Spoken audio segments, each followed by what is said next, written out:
Hello everybody, in year 2 we are going to finish the chapter on the journey to Hogwarts, journey from platform 9 3/4 today. Last time, I think we left when Harry and Ron were eating some odd sweets and they were talking about what house they were going to be in, weren't they?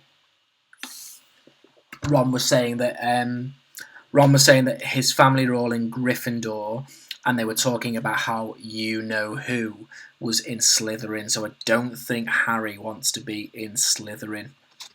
So that's where we're up to at the moment. They're still on the train, and I think we're going to get to, let me see how many pages we've got left of this chapter. Oh yeah, I think we'll get to the end of this chapter, which is quite exciting. And I think we might be in Hogwarts after that. So, we're on page 114 now. Where are we up to?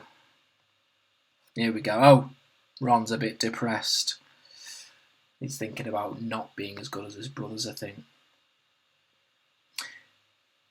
You know, I think the end of Scabbers' whiskers are a bit lighter, said Harry, trying to take Ron's mind off which house he was going to be in. So, what do your oldest brothers do now they've left school, anyway? Harry was wondering what a wizard did once he'd finished school. Charlie's in Romania studying dragons, and Bill's in Africa doing something for Gringotts, said Ron. Did you hear about Gringotts? It's been all over the Daily Prophet, but I don't suppose you get that with muggles. Someone tried to rob a high-security vault. Harry stared. Really? What happened to them? Nothing. That's why it's such big news. They haven't been caught. My dad says it must have been a powerful dark wizard to get round Gringotts, but they don't think they took anything. That's what's odd.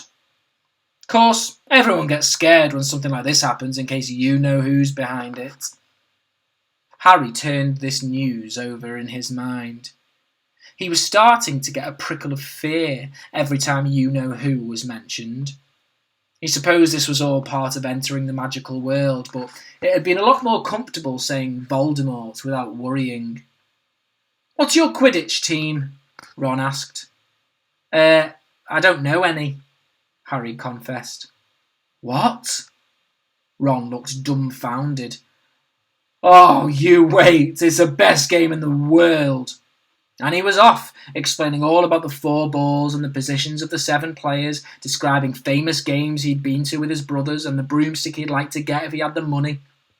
He was just taking Harry through the finer points of the game when the compartment door slid open yet again.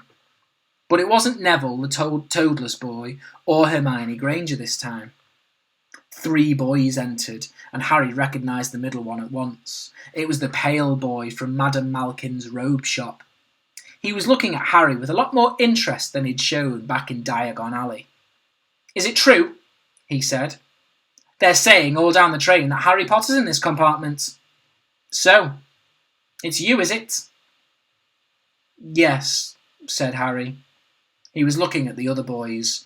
Both of them were thick-set and looked extremely mean. Standing either side of the pale boy, they looked like bodyguards.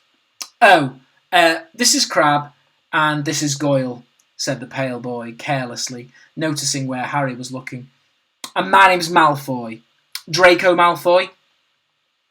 Ron gave a slight cough, which might have been hiding a snigger. Draco Malfoy looked at him. Think my name's funny, do you? No need to ask who you are.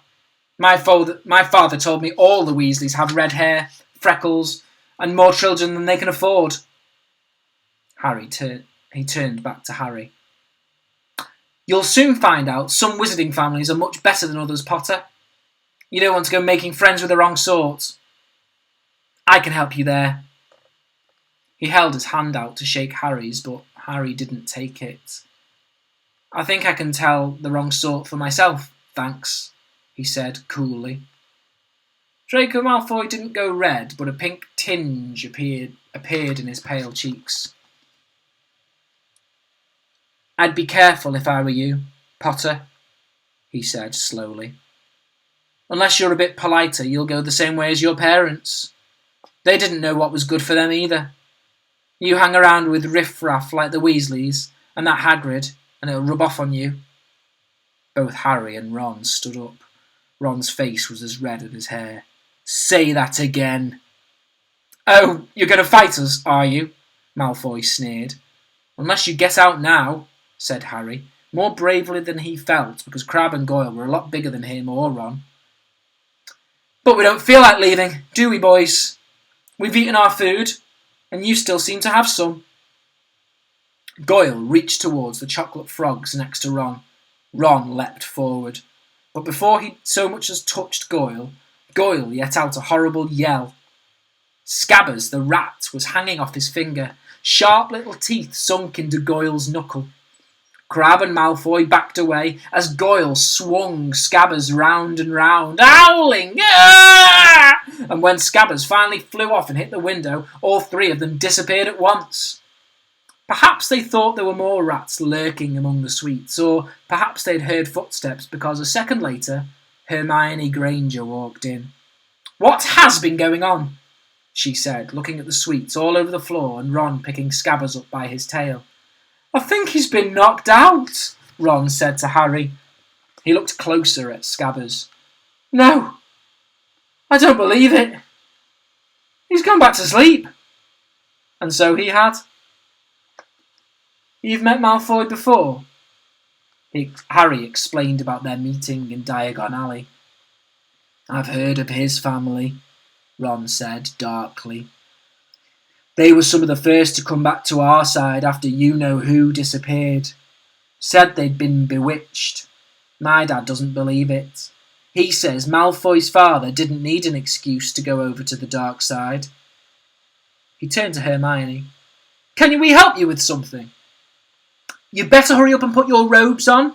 I've just been up to the front to ask the driver, and he says we're nearly there. You haven't been fighting, have you? You'll be in trouble before we even get there." "Scabbers have been fighting, not us," said Ron, scowling at her. "Would you mind leaving while we change?" "All right. I only came in here because people outside are behaving very childishly, racing up and down the corridors," said Hermione in a sniffly voice. "And you've got dirt on your nose, by the way. Did you know?" Ron glared as she left. Harry peered out of the window. It was getting dark. He could see mountains and forests under a deep purple sky. The train did seem to be slowing down. He and Ron took off their jackets and pulled on their long black robes. Ron's were a bit short for him. You could see his trainers underneath. A voice echoed through the train. "We will be reaching Hogwarts in 5 minutes' time. Please leave your luggage on the train. It will be taken to school separately." Harry's stomach lurched with nerves, and Ron, he saw, looked pale under his freckles. They crammed their pockets with the last of the sweets and joined the crowd thronging the corridor. The train slowed right down and finally stopped. People pushed their way towards the door and out onto a tiny, dark platform.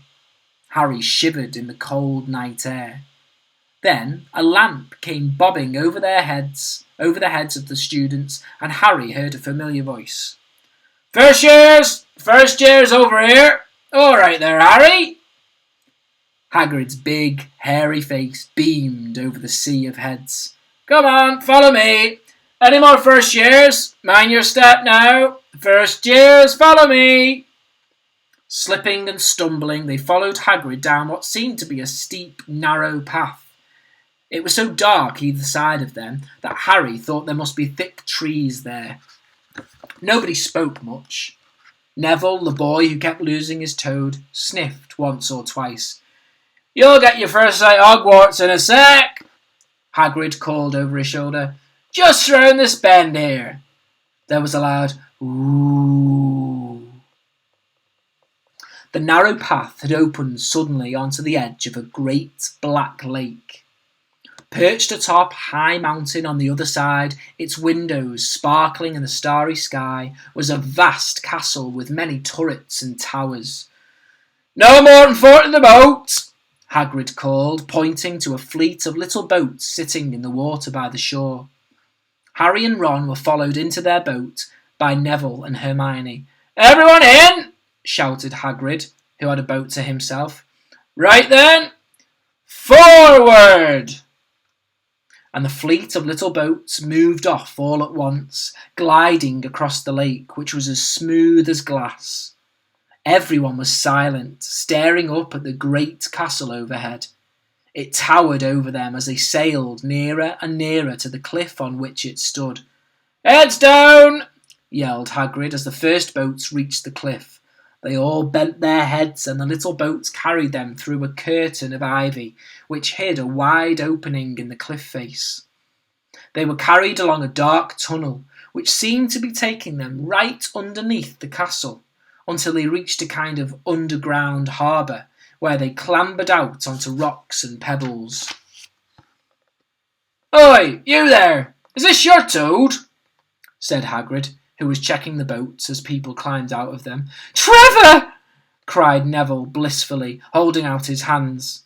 Then they clambered up a passageway into the rock after Hagrid's lamp, coming out at last onto smooth, damp grass right in the shadow of the castle.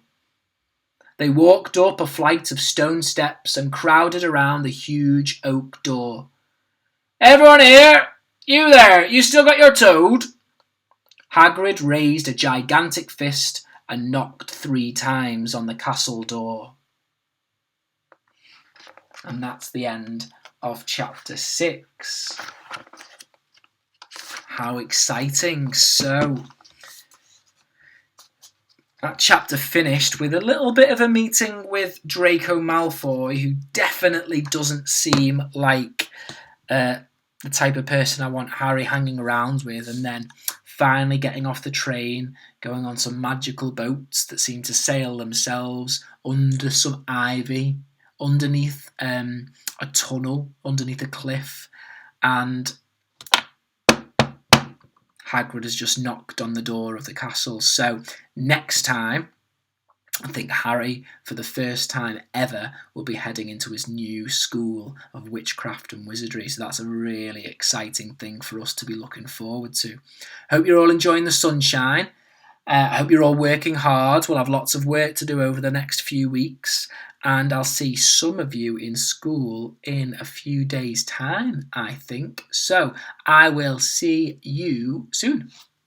Bye, guys.